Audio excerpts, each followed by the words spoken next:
a broken jaw fighting off the looters and shooters with the guardian angels. Everyone knows how I stood against violence. My record is clear, 35 uninterrupted years. You didn't defend the police at all. You abandoned them.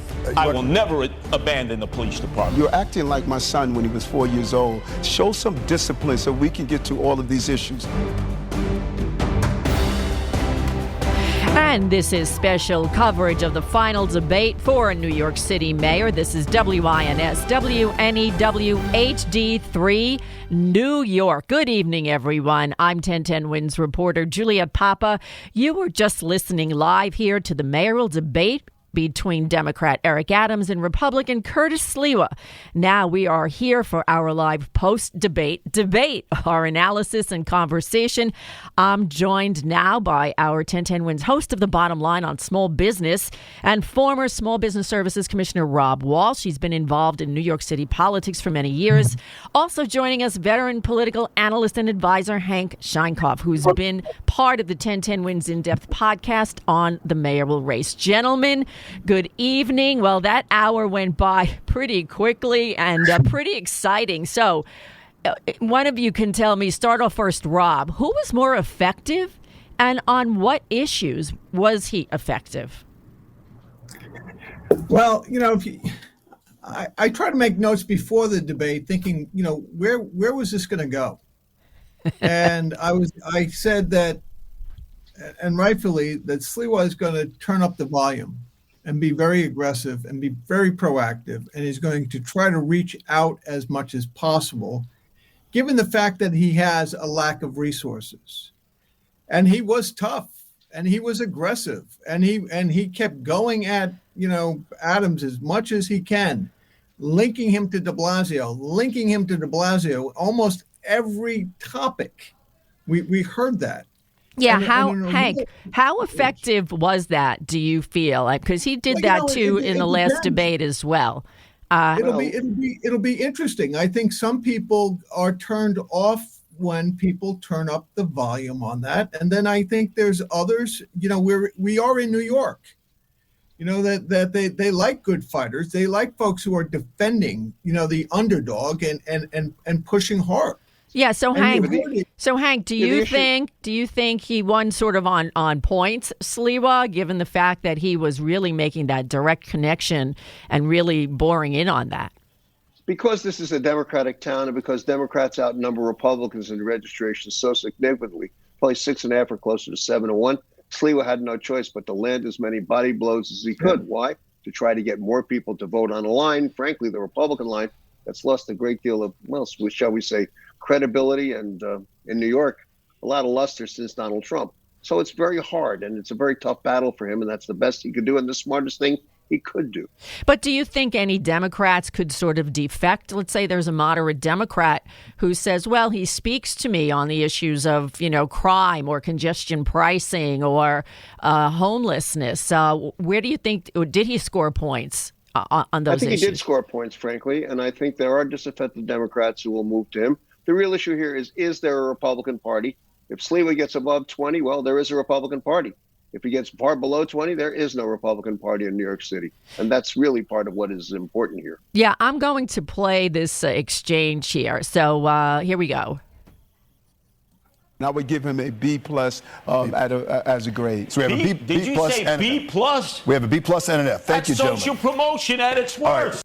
Okay, that's where they were talking about analyzing and assessing and giving Mayor de Blasio a grade. So here you have Eric Adams giving him a B plus and Sliwa giving him an F, which of course is predictable. But how does that show this dichotomy between these two candidates and what they stand for?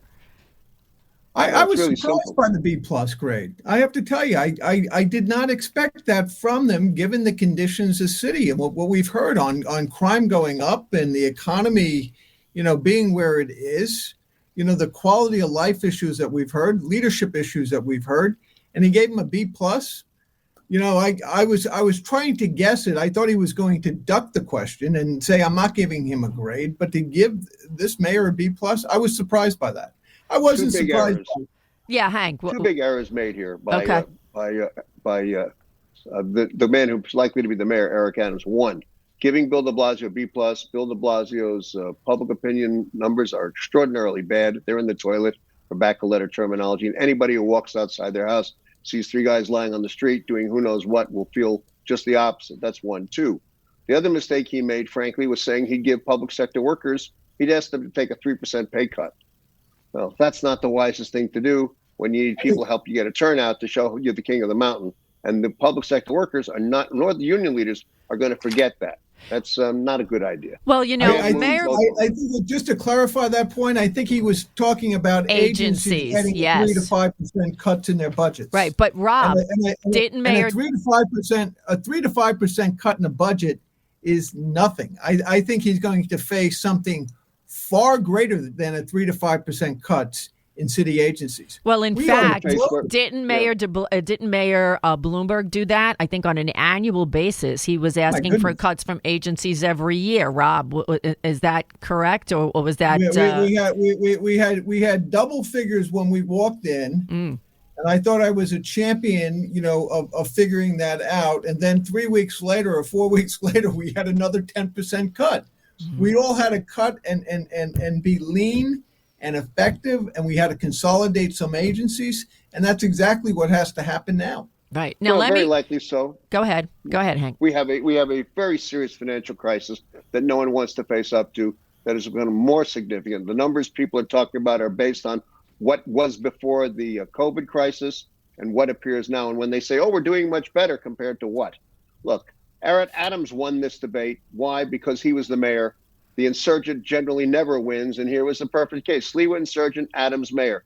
The programmatic things that we're going to see, Adams was very careful not to get stuck. Why? Right. Because he knew the trap that Sliwa had laid for him. Right. Let me just play this cut for you. I'll play Curtis Sliwa first, Eric Adams on issues of violence, public safety. I got a broken jaw fighting off the looters and shooters with the guardian angels. We were the only people standing up to the mob. Where were you, Eric Adams? What were you doing? Were you defending the police then? The answer is not. You didn't defend the police at all. You abandoned them. I will never abandon the police department. Everyone knows the op-ed I signed on to. Everyone knows how I stood against violence. My record is clear. 35 uninterrupted years on fighting on behalf of New Yorkers. I'm proud of that, and everyone in this city is aware of that. Now, each of these gentlemen come to law enforcement in their own way.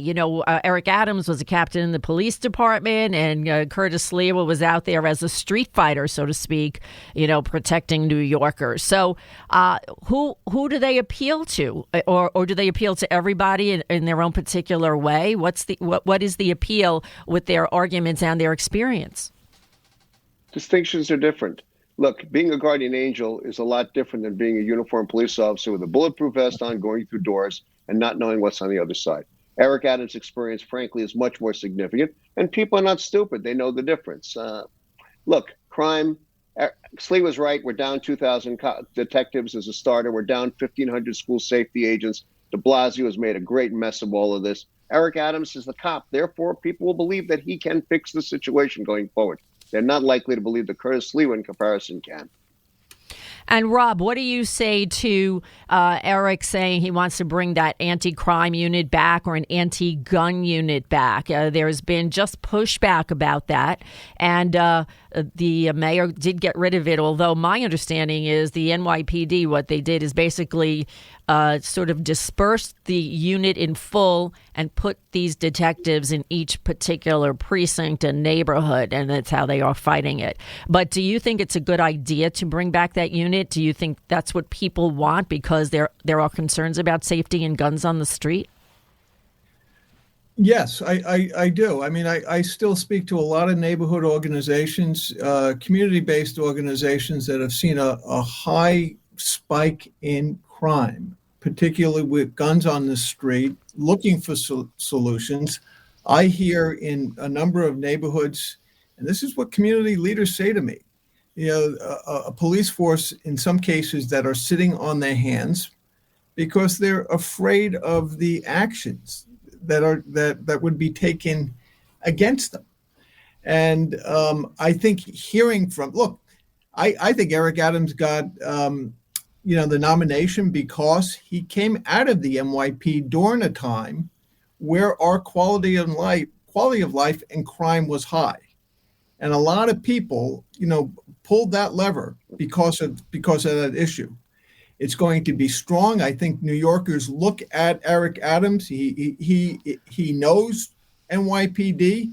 Some people believe that, he's going to be the police commissioner in many ways. Right. A very strong hand on that department. Yeah, interesting point. No Yes. question. Look, crime is the issue. It shows up in the polls. It may result in some extraordinarily different and amusing things and unexpected things happening on election day. Certainly not in the New York mayoral race, but in other places. What is the problem and what's the solution? The truth is that even liberals or people who define themselves as liberals don't like guns put in their faces. We're seeing more crime in Manhattan and in neighborhoods where the voters and the people who pay the taxes are most concerned. People in the outer boroughs are being set upon. It's like a pestilence. The only way you stop it, you need somebody who knows how to run the police department. And truthfully, Claire Sliwa does not. Eric Adams does. Yes. Let's pivot now to the vaccine mandate. In fact, this can all come to a head this Friday when the city workers, and that includes uniformed, have to get this vaccine or they get furloughed, so to speak. Here's Eric Adams on that. I would have communicated with the unions like I've done so often. And it's about sitting down. What are they asking for? They may want to know what happens on the day that you take get the vaccination. And here's Curtis Sliwa. Oh, let's see. We've deprived them of a year and a half of education. We're going to kick them out? We're going to expel them? What kind of compassion, what kind of care is that from a government that says, if you don't do what we say, you're out? Kicking kids out of school? No. Oh, okay.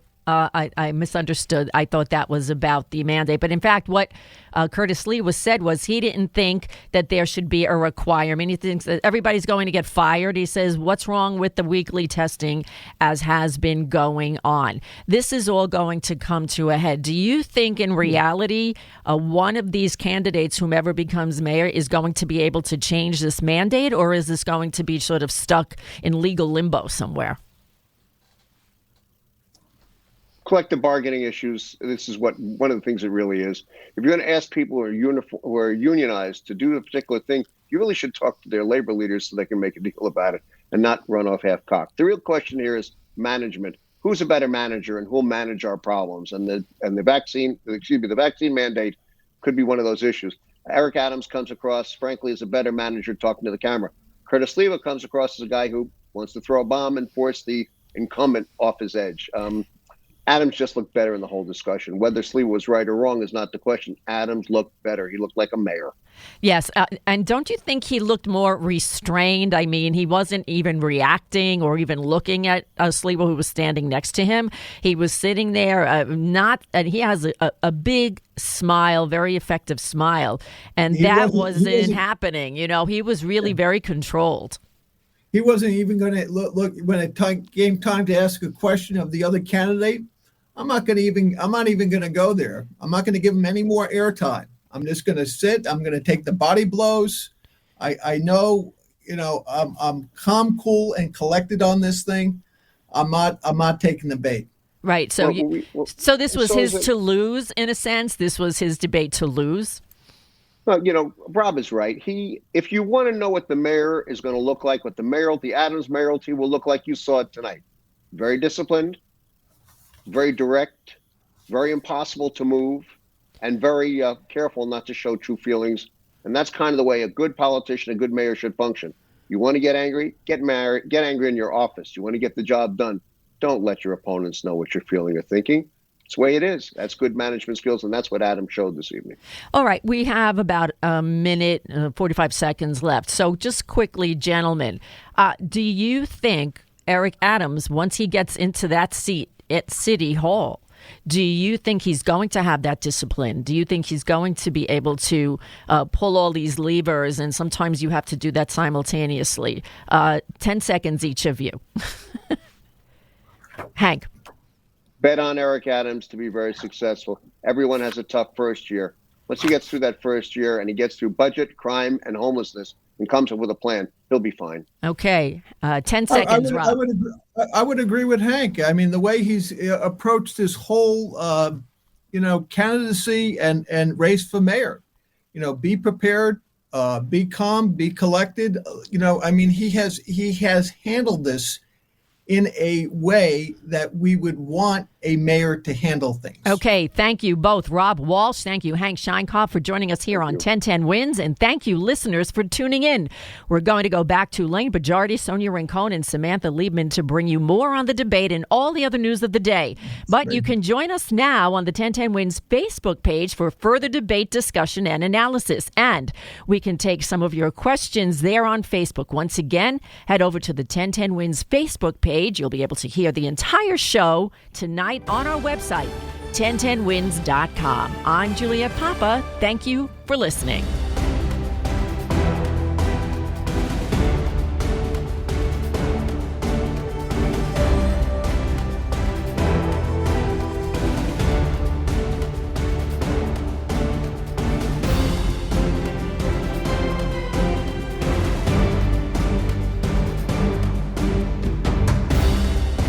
And good evening, everyone. I'm Juliet Papa, joined once again by Rob Walsh, the 1010 Wins bottom line small business and political expert, and veteran political advisor and analyst Hank Sheinkopf. Thank you, gentlemen.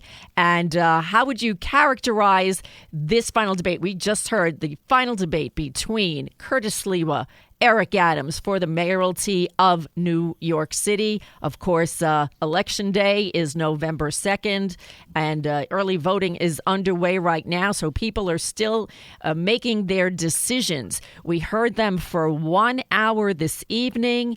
Both of you gentlemen, why don't you weigh in for our Facebook listeners? Did somebody win on points? Was there a TKO or a KO in this at all? How would you characterize this debate? Well, look, simple. Did the electorate win or lose?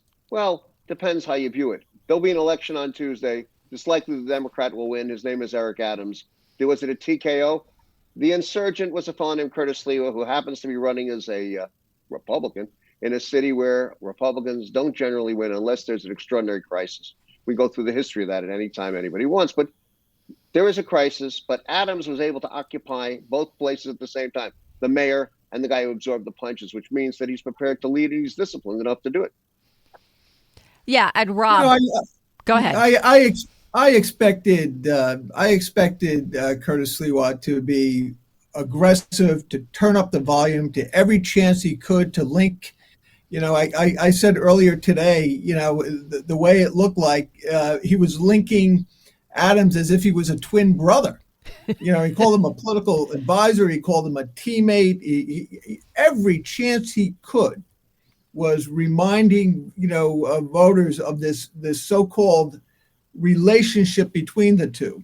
He went for outreach. You looked at his efforts to reach out to the outer boroughs when he talked about congestion pricing, the Asian community when we talked about gifted schools. Yes. The FDNY and NYPD on vaccination. The thing he did not do is knock Adams off his game.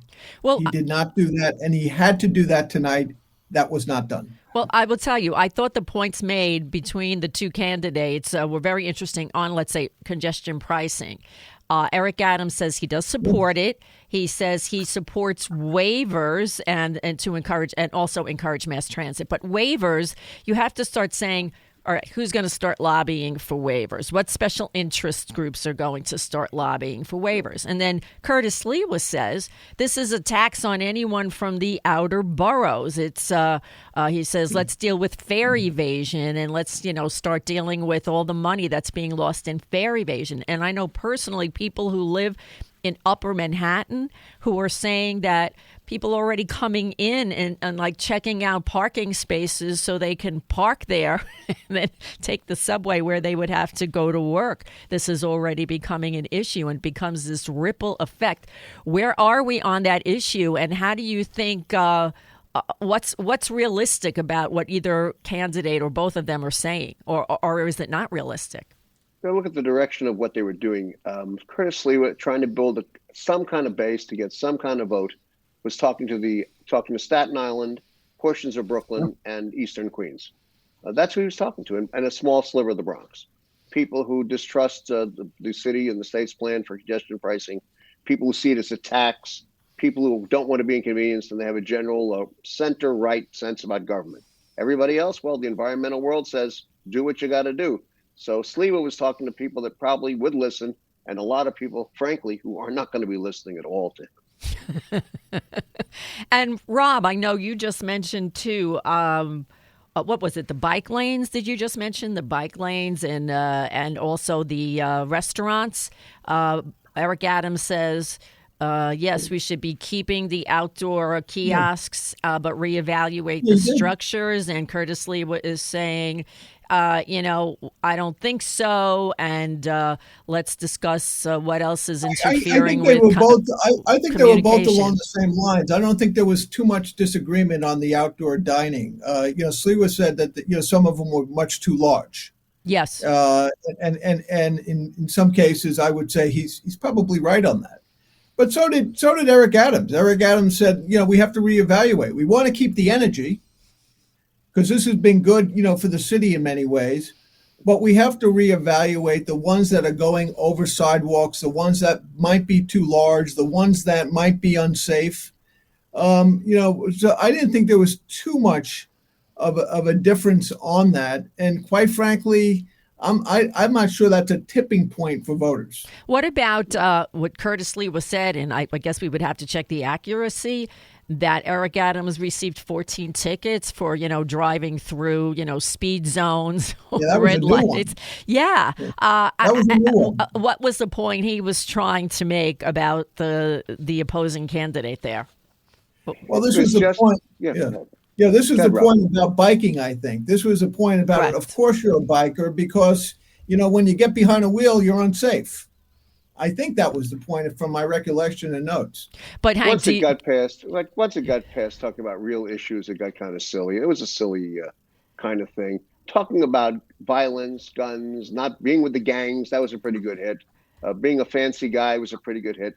The point is that Sliwa is directing his argument to the same constant base, which leads me to believe that he knows this is for naught and that he's building a base for some other reason. Yeah, that is probably up politically. Yeah, let me play this cut from Sliwa, the point you're making, Hank. Would you have sat down with the Gambino crime family and my shooter, Michael Leonardi, and sat down with them and tried to negotiate organized crime peace? That makes no sense at all. You haven't even met with the police unions, and you're meeting with gang leaders who are responsible for bodies. Yeah, that was a reference to a conversation he was having this morning on a radio show. Is that just for show, what he's saying, or what kind of point is he trying to make there, Hank? Any way that he can get at Adams is anything that matters, because he has no standing beyond what he does to Adams. He doesn't have the cash. He doesn't have the endorsements. He doesn't have the political community behind him. He doesn't have much. All he's got is himself and his wits. This is like a guy in the street who's trying to survive. He's doing a pretty good job of surviving. It is great theater, but ultimately it will not amount to much. It's kind of like Sound and Fury signifying nothing. Shakespeare all over again. What do you think, regardless of which candidate is elected here, what does this next mayor, in your experience and expertise, have to do? Let's say first thing in office. I wish somebody would have asked this question. First thing in office, what does that mayor have to do? Hank. First thing in office, that he's got to announce the police commissioner. He's got to come up with a new way of police, something that appears new in the generalized operations of the police department. 1, 2, he's got to come up with a labor commissioner, and he's got to have a budget commissioner, a budget director who actually understands budgets and tells us the truth about the fiscal condition of the city pretty quickly, because people are nervous, and you got to do those things to get people to stay. He's got to stem the out movement of people who pay the bills from our city, and they're really leaving. We got to stop it somehow. Yeah. Those are 3 things off the top. And Rob, quality of life. Where does he start with addressing? There are numerous quality of life issues. Where does he begin with that? The minute he gets into office, he gets sworn in January 1st. He comes in from the cold. He sits at the desk. Then what? I think you start with public safety. I mean, public safety is on everybody's mind, and it is the first rule of economic development. If it is not safe, you cannot build from that. And I think after building from that and getting control, and I believe Hank is right on this. is the police commissioner appointment is going to be up front and center. And then you can end up building other pieces on that. For instance, making this city is open for business again, for small businesses, for tourism, for office workers, getting people's confidence again. Big business is not the bad guy. Mm-hmm. And we got to move away from this anti-development piece. Look what's happened, recently, whether it was, Industry City, where there were going to be hundreds and thousands of jobs, or the Amazon deal in Long Island City. We lost some real opportunities for New Yorkers and jobs in our city. How do you get people back to work? They're saying now a lot of people are coming back January 1st. I'm even hearing the spring. How does this mayor get people back in their offices or get people to come back into the city so that buildings will be filled up, more people will be on mass transportation? What needs to be done? Hank, you go first. First of all, we've got to clean up Midtown Manhattan and make it more pleasant to walk through. That would be a good thing. Yeah. The other problem we face, frankly, is we've got to get people back into their offices because we've got to get them back in the subways because we need the revenue. Because the present rate of depletion of revenue in the subway system will likely not get whole. Could be before 2027 at this rate. It's a very, very serious problem. And the MTA is likely to be the victim of a financial workout of some kind. Mm-hmm. That adds only to the chaos. Get on the street, Eric Adams. Start talking to commuters as they get off their trains and Grand Central Station and in Penn Station. Welcome them back. Tell them to bring their friends. Figure out a way to be the biggest booster we've ever had. And do that because that will be the most important thing he does, in addition to making those appointments I talked about for the first few months. And Rob, since you were Small Business Services Commissioner and because you're still on top of that game, what does small business need here in New York City as we sort of emerge from this pandemic? Make it easier to do business in this city. Roll back on this fine mentality that you have. Get capital access, whether it's from traditional banks or nonprofit organizations, so people have resources that they could build. And the mayor needs to reach out to small businesses. He needs to have roundtables in the 5 boroughs and let them know that they have an ally in City Hall. It's interesting. I think back of what Mike Bloomberg did, after 9/11. He was on the phone constantly. And his message to me was to get out, reach out, and make friends with the small businesses and help them navigate doing business in our city. Now, go ahead, Hank. I'm sorry. In the changing demographics that are always New York, if you look at the changing ethnic and demographic communities outside Manhattan and even within portions of Manhattan, what you see are communities that thrive on small business activity. If he's going to have political peace, he's got to somehow wed the politics to small business protection and development. That's not going to be easy because the pressures on large-scale development are so significant to do them for creating more jobs. But Rob is right. If there are no small businesses, these neighborhoods will die. They will become places where homeless do accumulate, where there's more crime, because small businesses keep these neighborhoods alive. And killing them is what we've seen over the last 8 years. And frankly, what he should be doing if he's mayor is, in addition to seeing the people I talked about, get into the neighborhoods, show up at a deli in, whatever the neighborhood is, show up in a local restaurant, talk to and find places that reflect the ethnic groups that make up the city. We have 170 different languages spoken in Queens every day alone. There's an amounting and increasing African population in Staten Island. We have people from Tibet, Nepal, things you never heard of before. Right. They're here now, and this is his moment to show united New York City. And frankly, only a guy who comes from a blue-collar background, who's an African-American and who's a cop can carry this off. Okay, each of you, because we only have about 25 seconds left. The biggest asset of each candidate, one sentence each, and the biggest drawback of each candidate. Hank, you go. Biggest, Adams, discipline. Okay. Sliwa, fire. How's that? Okay. And Rob? I think the biggest asset for Eric Adams is his connection to law enforcement. And for Eric Sliwa, his connection to people. Okay. He's a communicator. Absolutely. Well, listen, gentlemen, Hank Sheinkopf, Rob Walsh, Thank you so much for joining us tonight for our 15 minutes on 1010 Wins and our 15 minutes here on Facebook. And a reminder that on election night, we'll be following the mayor's race and all the other local elections. We'll be bringing you all the election results and coverage live through the evening. And we encourage everyone to go out and vote. Early voting is already underway, and Election Day is Tuesday, November 2nd, just a week away. I'm Juliet Papa. Thank you and good night.